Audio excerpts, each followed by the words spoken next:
মে মাস শেষ হওয়ার পরে জুন মাস শুরু হচ্ছে এবং এই নতুন মাসে কি কি পরিবর্তন আনতে চলেছে সরকার সমস্ত কিছু বিস্তারিতভাবে জানবো এবং আপনাদের এইটা জানার খুবই দরকার কারণ আপনাদের জীবনেও এই সমস্ত ছোট্টখাটো জিনিসের প্রয়োজন হচ্ছে এই সমস্ত বিষয়গুলো। তো আজকের এই ভিডিওতে যে পয়লা জুন থেকে যে সমস্ত পরিবর্তন হচ্ছে সেই নিয়ে বিস্তারিতভাবে আলোচনা করব এবং সব থেকে কাজের জিনিস এগুলো যেগুলো জানতেই হবে আপনাদেরকে। যদি ভিডিওটি ভালো লাগে বন্ধুর সাথে শেয়ার করবে, চ্যানেলকে সাবস্ক্রাইব করবে এবং পাশে থাকা বেল আইকনে প্রেস করে দেবে। চলো ভিডিওটি শুরু করা যাক।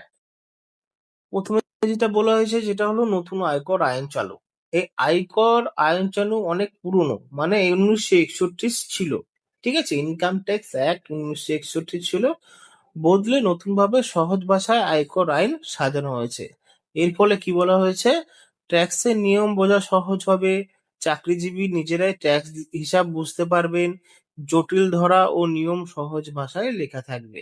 মানে আগে যে সমস্ত ট্যাক্স দিতে গেলে সমস্যা হতো এবং অন্য একটা লোককে ধরতে হতো, এবার দ্বিতীয় মনে সাধারণ মানুষের আর আগের মতো এত জটিলতা নিয়ে ভাবতে হবে না। দ্বিতীয় রয়েছে দেখো, ইউপিআই ও অনলাইন পেমেন্টের নতুন নিরাপত্তা নিয়ম।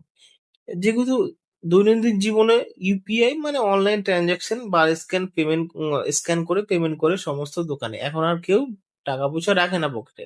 তো এই বিষয়টার উপর বহুত বহুত পরিবর্তন এসছে। কি বলেছে, কি নতুন নিরাপত্তা নিয়ম এসছে, এখন থেকে UPI, debit card, credit card বা অনলাইনে ব্যাংকিং এর টাকা পাঠানোর সময় 2FA এর আহ, সাধারণ অর্থ হলো টু ফ্যাক্টর অথেন্টিকেশন বাধ্যতামূলক হবে। ঠিক আছে, এবার থেকে টাকা যেখানেই পাঠান, টাকা পাঠানোর সময় ব্যাংকের অনলাইনে যে টাকাটা পাঠান আপনি, সেক্ষেত্রে টু ফ্যাক্টর অথেন্টিকেশনের দরকার রয়েছে। সহজ ভাষায় বললে এই টু ফ্যাক্টর যে অথেন্টিকেশন সেটা হলো ওটিপি বা অতিরিক্ত ভেরিফিকেশন লাগবে। ঠিক আছে, টাকা পাঠানোর আগে যার কাছে টাকা যাচ্ছে তার নাম পরিষ্কার দেখা যাবে, ভুল অ্যাকাউন্টে টাকা যাওয়ার সম্ভাবনা কমবে, অনলাইন প্রতারণা থেকে বেশি সুরক্ষা পাওয়া যাবে। তো এই রয়েছে দ্বিতীয় নম্বর। এবার তৃতীয় নম্বর, ক্রেডিট কার্ডের নতুন চার্জ ও নিয়ম। যদি আপনি ক্রেডিট কার্ড ব্যবহার করে থাকেন তাহলে আপনার জন্য এই বিষয়টা সব থেকে গুরুত্বপূর্ণ। যেটা হলো বিভিন্ন ব্যাংক তাদের ক্রেডিট কার্ডের নিয়ম বদলাচ্ছে, যেমন কোটাক মহিন্দ্রা ব্যাংক কিছু পরিষেবার জন্য নতুন চার্জ নিচ্ছে, অ্যাক্সিস ব্যাংক রিওয়ার্ড পয়েন্ট দেওয়ার নিয়ম বদলাচ্ছে, এইচডিএফসি ব্যাংকের এখন খরচের পরিমাণও দেখে এয়ারপোর্ট লং সুবিধা দেবে। ঠিক আছে, মনে মানে আগের মতো সব সুবিধাই সবাই পাবে না, আপনার খরচ কত তার উপর সুবিধা নির্ভর করবে। ঠিক আছে, এই রয়েছে 8 নম্বর, মানে 4 নম্বরে মিউচুয়াল ফান্ডে বিনিয়োগের সময় বদল। এসিবিআই নতুন সরকারি সময়সীমা ঠিক করেছে। তো যারা মিউচুয়াল ফান্ডে টাকা রাখেন, অফলাইনে লেনদেনের দুপুর 3টা পর্যন্ত হবে, কিন্তু অনলাইনে লেনদেন রাত 7টা পর্যন্ত করা যাবে। ঠিক আছে, আপনি কখনো টাকা ইনভেস্ট করছেন তার উপর মিউচুয়াল ফান্ডের এনএভি নির্ভর করবে, তাই সময় দেখে বিনিয়োগ করা গুরুত্বপূর্ণ। ঠিক আছে, তারপরে ইপিএফ 03.0 চালু হচ্ছে। যারা পিএফ এর কাজ আরো সহজ করতে ইপিএফ নতুন সিস্টেম আনছে, মানে পিএফ যারা প্রভিডেন্ট ফান্ড পাচ্ছেন, এর ফলে পিএফ এর তোলা সহজ হবে, টাকা তোলা। ঠিক আছে, কেওয়াইসি দ্রুত হবে, অনলাইন পরিষেবা আরো দ্রুত কাজ করবে।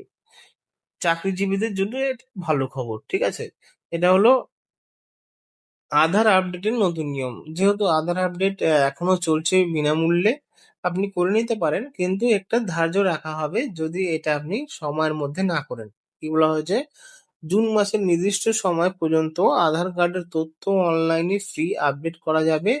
তারপর অনলাইন আপডেট করতে 25 টাকা লাগবে, আধার সেন্টারে আপডেট করলে 50 টাকা লাগবে।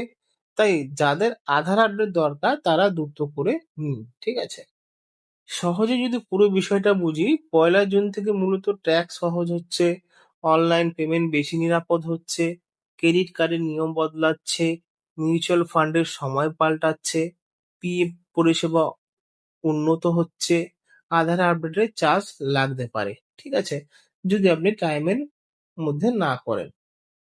তাই আগে থেকে এই নিয়মগুলো জেনে রাখলে ভবিষ্যতে টাকা ও সময়ের ক্ষতি এড়ানো যাবে। তো আশা করি বুঝতে এই 5টা নিয়ম কিন্তু পয়লা জুন থেকে শুরু হচ্ছে। সবথেকে বড় বিষয় সবটাই কিন্তু কাজের নিয়ম এবং আপনাকে সমস্ত বিষয়ের উপর নির্ভর করে চলতে হবে। দৈনন্দিন জীবনে এই সমস্ত নিয়েই চলতে হয়।